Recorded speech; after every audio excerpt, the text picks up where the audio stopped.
আসসালামু আলাইকুম বন্ধুরা, কেমন আছো তোমরা সবাই? আজ আমি রান্না করব চিকেন কষা। আমি যেভাবে চিকেন কষা রান্না করি এটাই তোমাদের সাথে শেয়ার করব। আগে আমি চিকেনটাকে পিস করে কেটে ধুয়ে রেখেছিলাম। এখন আমি এতে মশলা অ্যাড করে দিব। প্রথমে আমি দিয়ে দেব আদা রসুন বাটা, তারপর সামান্য একটু জিরা বাটা দিব, স্বাদ মতো লবণ দিব,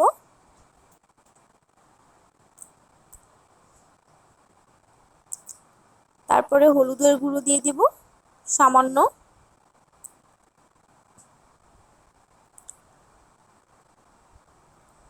তারপরে দিয়ে দেবো লাল মরিচের গুঁড়ো, পরিমাণ মতো লাল মরিচের গুঁড়ো দিয়ে দিব।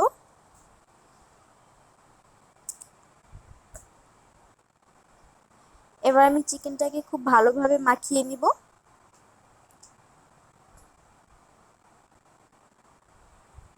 খুব ভালোভাবে মাখাতে হবে যাতে প্রত্যেকটা চিকেনের গায়ে মশলাগুলো লাগে।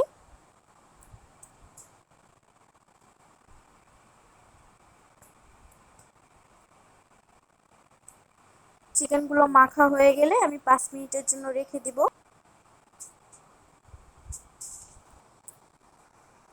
এবার আমি চুলায় একটা কড়াই বসিয়ে নিব।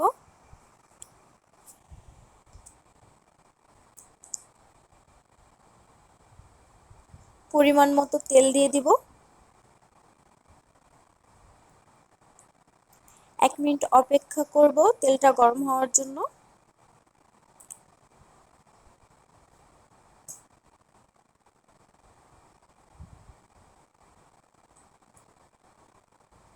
তেলটা গরম হয়ে গেলে মেখে রাখা চিকেনগুলো এক এক করে দিয়ে দিব।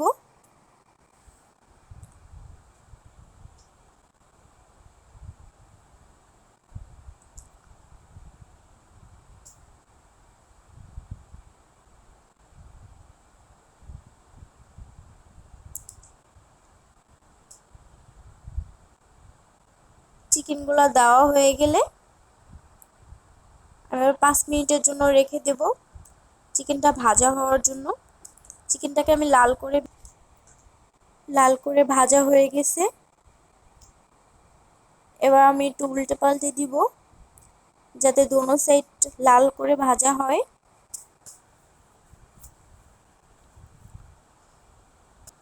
আমি সব সময় চিকেনটা এরকমই লাল করে ভেজে নেই।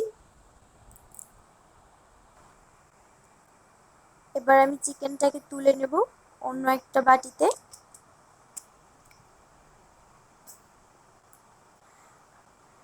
আমার কড়াইটা বারবার কাত হয়ে যাচ্ছিল কারণ আমার কড়াইটা অনেক পিছলা, এর জন্য। এবার আমি চুলার উপর আরেকটা কড়াই বসিয়ে নিব। 1 কাপ পরিমাণ তেল দিয়ে দিব। গরম তেলে আমি দারচিনি এলাচ দিয়ে দিব কিছু।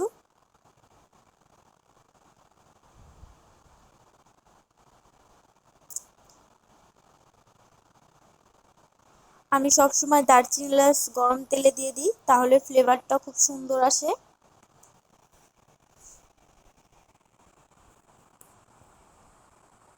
এবার আমি পেঁয়াজ কুচি দিয়ে দিব। হালকা একটু লবণ দিয়ে দিব, লবণটা দিলে পেস্টটা তাড়াতাড়ি দাগানি হয়।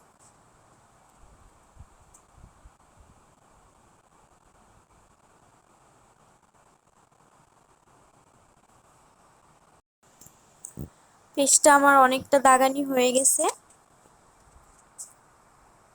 আমি বেশি লাল করব না পেস্টটা।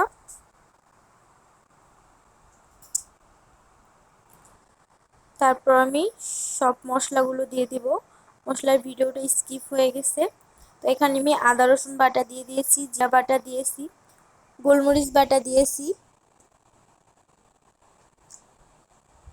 দিয়ে মশলাটাকে সুন্দরভাবে কষিয়ে নেব। স্বাদ মতো লবণ দিয়ে দিয়েছি, হলুদ মরিচ দিয়ে দিয়েছি। এটাকে কষিয়ে নেব মশলাটাকে। মশলা যত কষাবো অতই ভালো, কারণ মশলা যত কষাবেন অতই তরকারির ফ্লেভার সুন্দর হবে।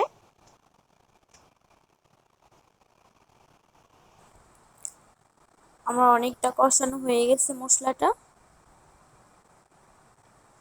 মশলাটা কষানো হয়ে গেলে এরকম একটা কালার হবে।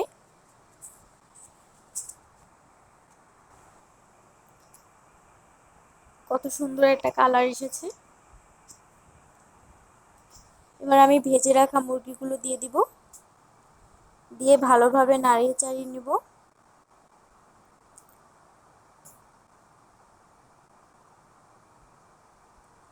ভালোভাবে নাড়াচাড়া দিয়ে দিব যাতে চিকেনটার ভিতরে সব মশলাগুলো মিশে যায়।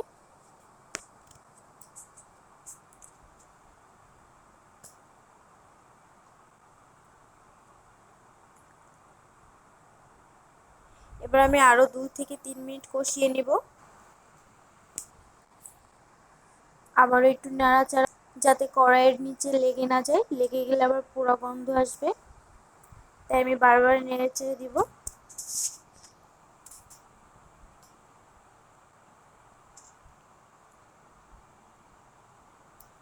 আরো 2 নিব।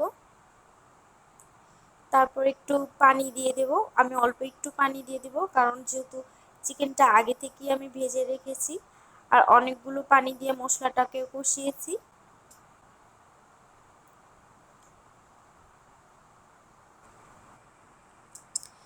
এবার আমি উপর থেকে কয়েকটা কাঁচামরিচ দিয়ে দিব।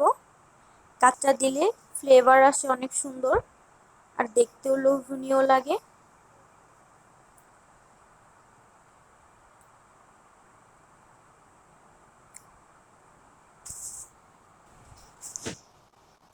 আমার তরকারি প্রায় হয়ে গেছে, এবার একটু